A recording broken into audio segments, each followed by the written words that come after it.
Hey guys, welcome back to another video. I appreciate the time that you're taking to watch this, and hopefully this will help you.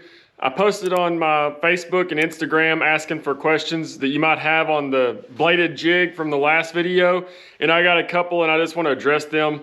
I'm going to do this video and then I'll do a part 3 that will be more geared towards the trailers and the rod setup and the action that you use on this bait.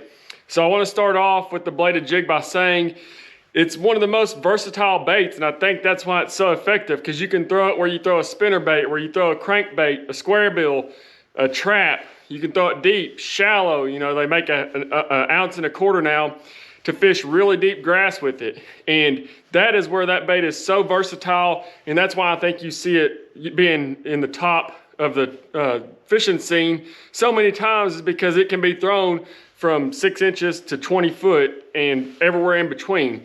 So I just kind of want to go over some of the questions that I had. The first question was, when do you throw it and what cover do you throw it at? So when I throw this bait, I use it a lot for searching. And what I mean by that is I try to find an area that has a lot of fish in it. That is where you're going to be the most effective and have the best days on the water, because these fish will school up in certain areas at each lake, river, whatever you might fish. And if you can find that area, you can really slow down and pick it apart. So whenever I'm using this bait, I'm fishing super fast, either burning down the bank or I'm fishing a flat. So when I'm going down the bank, my eye just catches things like a log sticking out, or an indention in the bank, or a rock that sticks out further, or the dock sticks out further.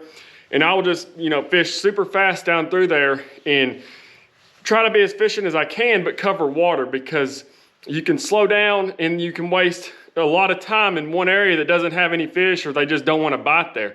I always say that, you can, especially panoptics, I see fish in a lot of areas that you typically think there's nothing there. Well, those fish just aren't hungry, so they're not going to help me. I need to keep moving and find the fish that is going to be biting. So if you cover enough water, you will find some fish in certain areas that will bite.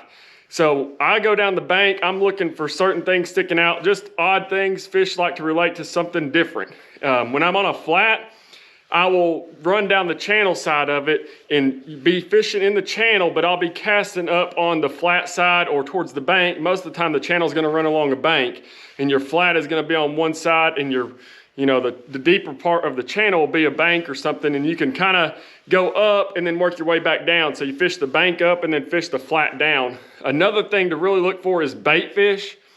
When you see bait fish in those flats, I really pay attention to the way they're acting. Are they being chased? Are there fish breaking? Is there any life in the area? And the last thing I look for on a flat is a brush top or anything, a log, anything that you can see with polarized glasses, or you might have a waypoint that you marked from a time ago, and just cast over there at it and try to bump that structure. The chatterbait bladed jig is super weedless. You can bring it through almost anything. A brush top, it will not get hung up 90% of the time. So the fish are going to be really in their ambush points, and try to hit that and deflect the bait to get it to act differently and trigger that fish to bite.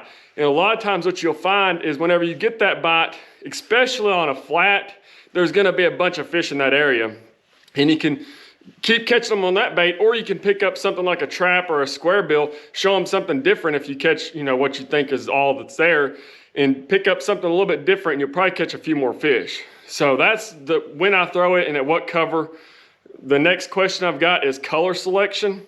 So basically, the way I look at it, and you can vary this by just a little bit, but if you're just starting, or you don't have a whole lot of money in your budget to spend on bladed jigs, white, green pumpkin, and black and blue. That's the 3 staple colors that you can catch fish on anywhere you go. So you're going to use your white for whenever you're fishing clear water or the shad pattern, and I like to throw the white one. I throw the white one most of the time because I'm searching, like I said, for fish that are feeding on shad in a flat or something in the back of a creek. So white is probably my go-to. It's good for muddy water. It's good for clear water. And you can catch fish from the bank to the flat on this color. The green pumpkin is going to be more if you're fishing grass offshore, or if you're fishing Brim beds, when the brim spawn, this replicates a bluegill super good, and that's when you're going to want to throw the green pumpkin is in those type areas. The black and blue, pretty much just leave it for muddy water.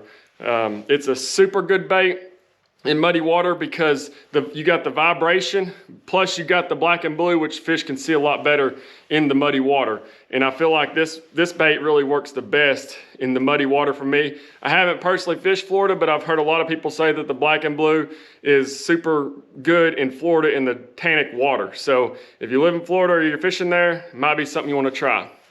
The next question I have is, what about the trailer selection? So that's kind of going to be in the next video. I'll really break it down the way I rig these things, so I'll go over this briefly.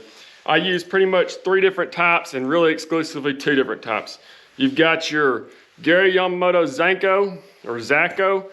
That is probably the #1 talked about trailer, but I do not personally like the trailer myself. It makes the bait rise super high in the water. You can't work it as fast as I like because you're trying to stay deeper in the strike zone, but it wants to rise the bait, and it just doesn't have the action for me. A lot of people have success with this, and that might be where I kind of go wrong, but I've had success with others, such as the Swimming Yum Dinger by Yum. It's a Cinco type bait with a paddle tail on it. It's super slender, and I usually cut it off about halfway and bring it way up the bait so that it's replicating a really, really small bait fish. And the paddle tail really kicks, gives it a lot of action. Most of the time I'm throwing this. My last one is the Zoom Ultra Vibe Speed Crawl, and it is just a crawl bait with like the horny toad type legs on it. Puts off a whole lot of vibration, and I throw that in muddy water, so you'll see that on the white one. Like I said, I throw in muddy water, and the black and blue I put it on there pretty much exclusively, and it just adds even more vibration to the bait on top of the blade, so it can really allow those fish to track it in the dirty water. So that's the 3 trailers. I will talk about that a little bit more in detail in the next video, so I'm going to move on for this one. The last question I got is, what color blades and when and where do I throw them? I typically stick to 2 colors. I've got the black on my black and blue, and then I've got the silver on my white, and that's typically the 2 colors I have the most success with. That's just what I throw, and throw it on the white, and I throw it on the black and blue. And the green pumpkin comes with a green blade on the jackhammer, and so that's just what comes on them. That's what I throw. I hardly ever throw a gold blade because you just don't see many of them on the baits. And that's going to wrap up this video. And so I hope that helped you and helped explain a few things, questions you guys had. And I will see you in part 3 when I explain the rod, the action of the rod that I put in it, and the trailers in detail. And so I appreciate your time, and I'll see you on the next video.